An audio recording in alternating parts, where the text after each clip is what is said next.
Hello and welcome to Community Action, a show where we take a look at nonprofits throughout Columbus County and see how they're helping the citizens of Columbus County each and every day.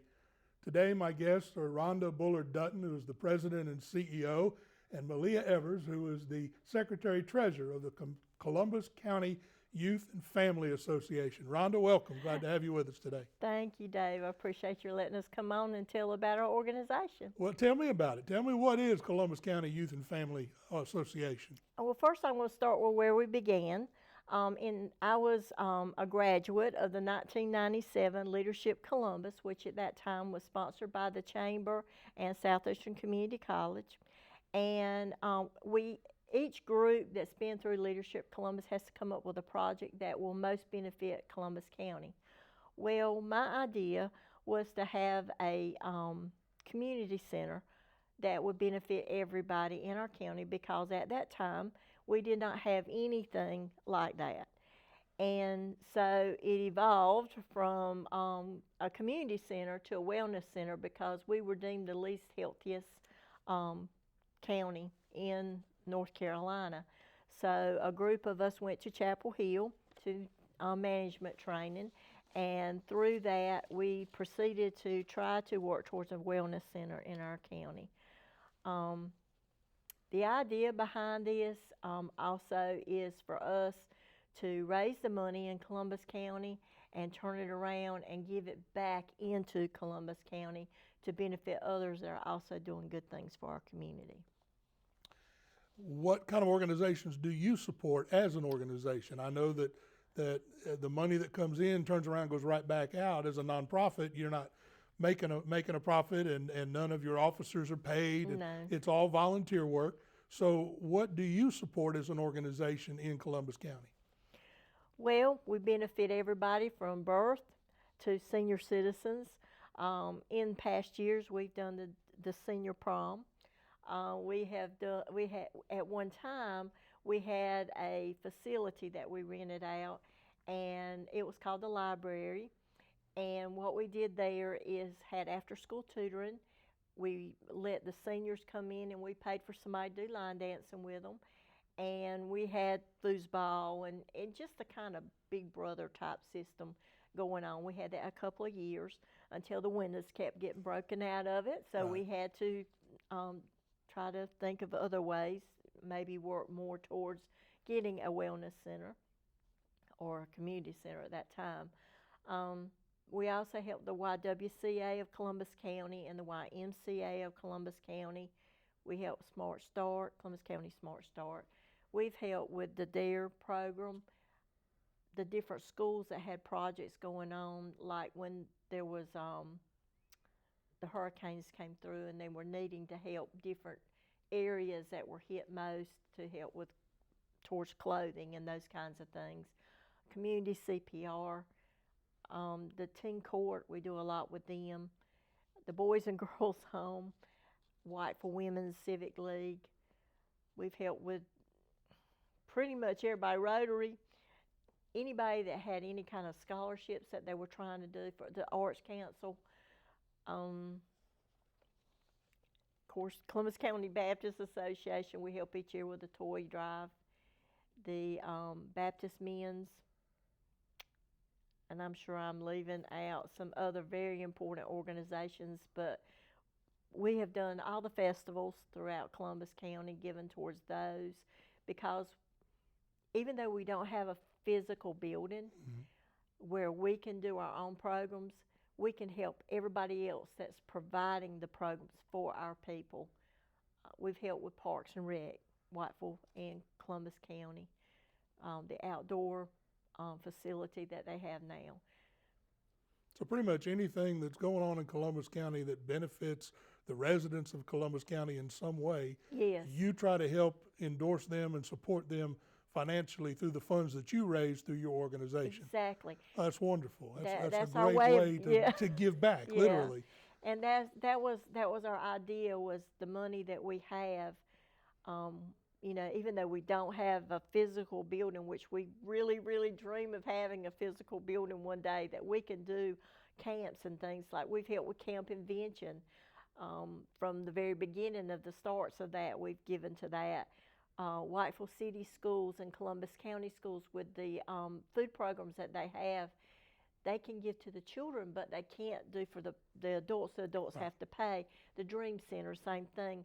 We've given money to actually pay for some of Help the meals for subsidize the for the adults. parents, right, Yes, right. yeah, because they're hungry too. Sure, I mean, you know, and we want to benefit everybody.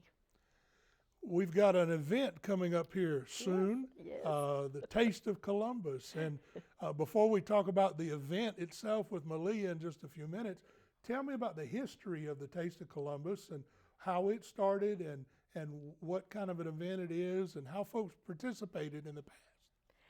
Well, we've had it, an actual event since 2000, and it actually started maybe in 1999, but 2000, I'm going to say. We actually started out here at Southeastern having our events until the room was being renovated, and we had to find other areas to go to. But it started out with auctions and people dressing up for the event, meaning the celebrity waiter or waitresses, and they would invite people to come and sit at their table, which could be 8 to, well, I had 25 at a table. Sometime I would just expand it, but people would come and they could dress also for whatever the theme was, and we would have entertainment, just the time to socialize. There was no real agenda to it. It was just to come and have fun. People look forward to it every year. And now it has started as a Taste of Columbus, which means different chefs and chefs in training. And the chefs in training are under the age of 18. Okay. And they come in and they have their little taste for you to try. And you have tickets. And you go around to each basket and you get the vote on the one that you like the best. And then there's a first, second, and third place in each category. And then we started the past couple of years doing the People's Choice. And the People's Choice is the one that gets the most votes of all the different tastings. And so that's just the icing on the cake. And it's a really pretty glass thing. But everybody gets a trophy for participating, and all the celebrity hosts and hostess that have invited guests, they also get a trophy. And then our MC, pretty much every year, has been the famous Bill Thompson. And in the past, Terry Priest has hosted it, and Tom Stanley, who's no longer with us. But we've had a lot of different celebrity MCs that have come in. Andy Anderson did it one year for us as well. So we have different entertainment. We've had the American Indian heritage dancing, and we've had a lot of people come in and sing. And last year we had a comedy routine, and it was a preacher that did it, and it was just hilarious. Everybody just loved it. But each year we've tried to put a different spin on it. Now, is this event sponsored by anybody or a group of folks? And Yes, thank you for asking that. Yes, we have had a lot of sponsors throughout the years. Of course, with our auctions, our sponsors have changed a little bit this year because it's virtual, because what they gave was items for the auction item, which did a lot for our organization. But this year so far, I'm still waiting on some more answers. Saying that they want to sponsor, but this year we have Columbus County Regional Healthcare Foundation, International Paper, Truist, which was formerly BB&T, and State Farm. Those have come in and said, yes, yes, yes, we want to help again this year. And then our in-kind supporters that have been getting out the information for us. Of course, the news reporter has already started that, and they'll do some more for us. And then Columbus County Chamber and Tourism has already gotten that information out, and they'll continue to post it for us. And of course, Southeastern Community College with SEC Presents. They always do a fabulous job helping us promote our organization, and we appreciate that. we've got just a minute or two left to be able to talk about this, but what other events or activities are coming up with the Columbus County Youth and Families Association? Pretty much, we've done well with the Taste of Columbus. We have done some other events. We did a Lego competition one time. We did a Polar Express where the kids came in, watched the movie, wore their pajamas, had popcorn and hot chocolate to go with it. And we have done the daddy-daughter, mother-son dance where Collier's Jewelers actually donated a promise ring, and then whoever bid the highest on the promise ring, that dad got to give it to his daughter at the event, and we've done that several years. We also did it at the Taste of Columbus one year, and that went along real well. And then we've had magic acts and those kinds of things. That's pretty much what we've done in the past to try to do other things in the community, just to promote faith and family, Sure. good health, those kinds of things. Well, Rhonda, thank you for being with us today. We appreciate you coming on and telling us all about the Columbus County Youth and Family Association, and we're looking forward to a great event coming up in just a few weeks. Thank you so much. We appreciate you letting us do this. Meleah, we're glad to have you with us today as we talk about the Columbus County Youth and Family Association, and especially this event that's coming up, the Taste of Columbus. But before we jump into that, how long have you been with the organization as the Secretary-Treasurer? And tell me what you do besides Secretary-Treasurer work. Right. I've been with Columbus County Youth and Families, I think, since the very beginning, 1999, 2000. So I don't remember a time not being involved. But so it's kind of evolved over the years with our events and things like that, but it's always been a lot of fun. I've done Secretary-Treasurer, I think, Secretary for the last 20 years maybe, I don't know.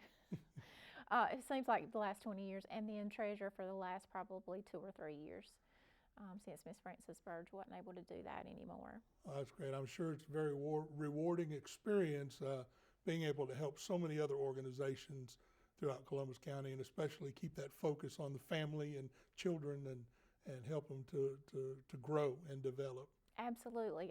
We really enjoy supporting other events and things that are going on in the county for families and for, all ages that are positive things. Because, people often say, oh, well, there's nothing going on. Well, there really is a lot going on, and doing this has, kind of shown me there is so much to do in Columbus County that are, great things. And it's been fun supporting those things over the years.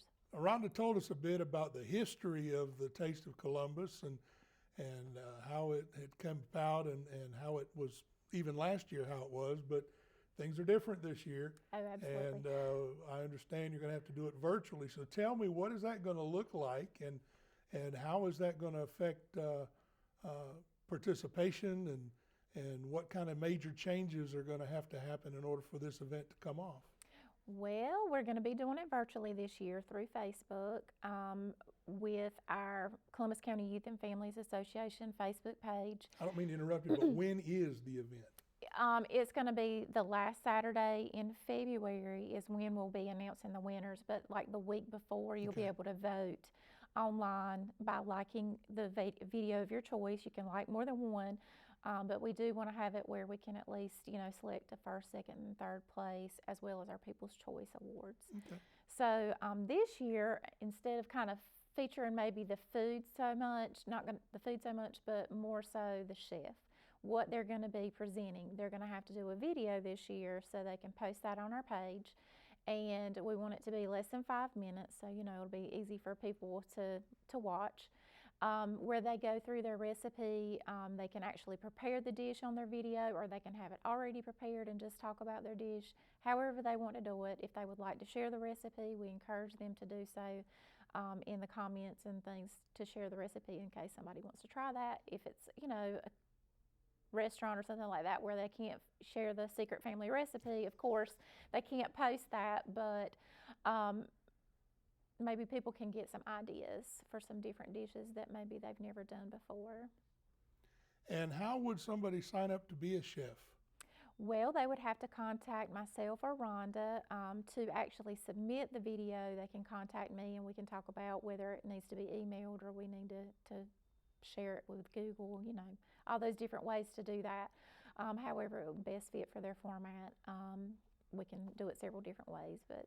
And what are the categories of the chefs going to be? I know that Rhonda mentioned earlier about children and then adults, and are there other categories, or how's that going to be broken down? Well, we're going to separate the children and the adults, not necessarily into different food categories, since that would be a little more complicated online with that version, but we're just going to do the first, second, and third in the adult category as well as the youth category. So they won't be competing against each other, but whatever their dish is will be competing against other adults or other children.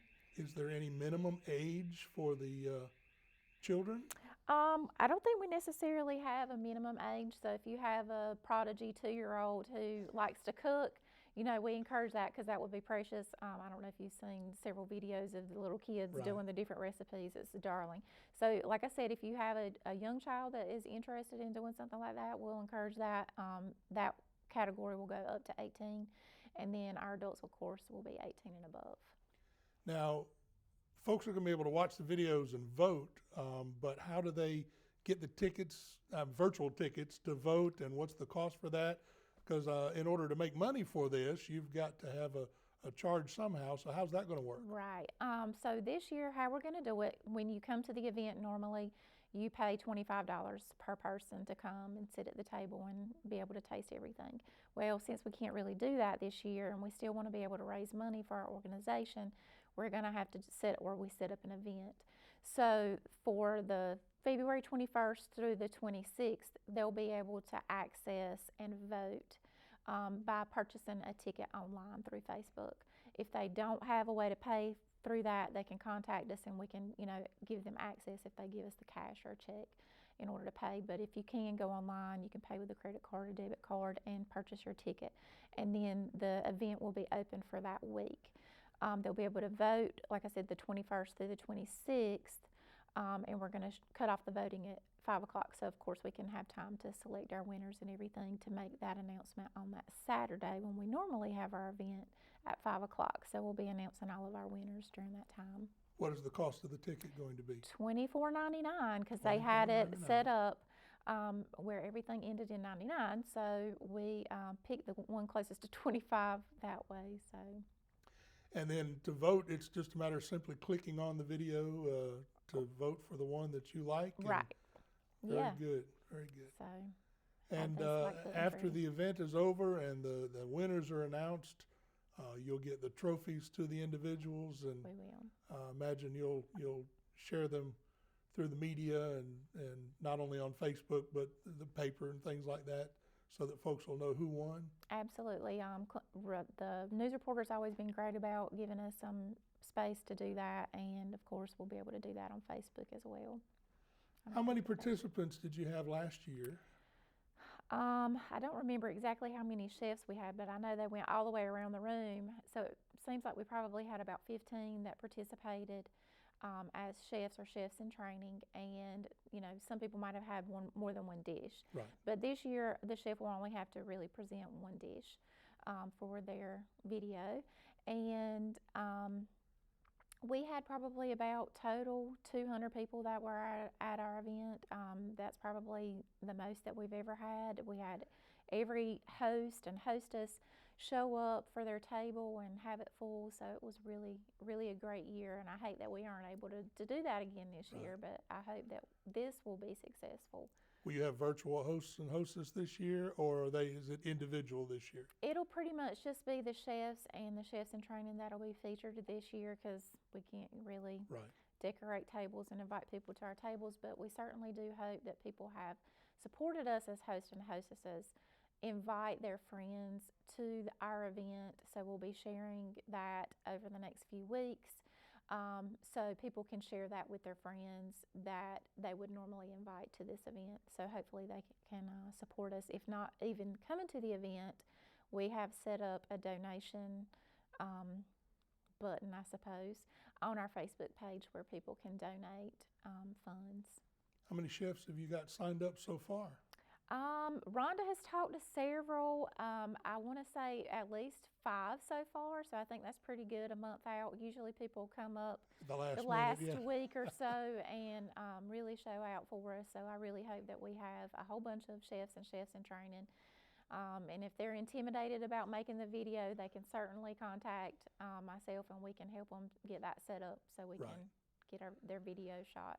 If one thing we've learned through the pandemic, it's we've advanced our technology skills. Absolutely. Because all of us have had to rely upon social media and technology to be able to communicate and keep informed as to what's going on, since Absolutely, yeah. we're not able to do things in person for right now.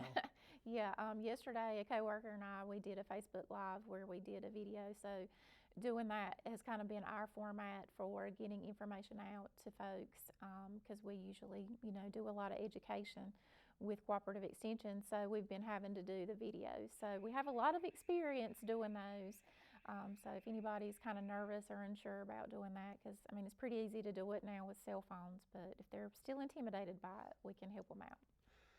Before we get done today, tell us once again, how can somebody sign up to buy a ticket and to be able to go online and vote? What's the website or the Facebook page where they need to go and make sure they can get their ticket and be ready to go on that week when they get to vote for their favorite dish? All right.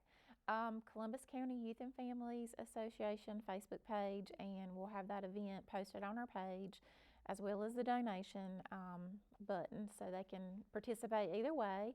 But for the ticket, they would definitely need to go to the event if they are interested in submitting a video to be a chef or chef in training to be eligible for those prizes, cash prizes and our People's Choice Trophy. They can submit those up to February 20th. And like I said, we want the videos to be less than 5 minutes, so it's And they not too submit them much. through the Facebook page, or do they need They to call would- you and get them to you? They would need to send them to me in some format so that we'd be able to upload them to the page. Okay, what is your they would- contact number?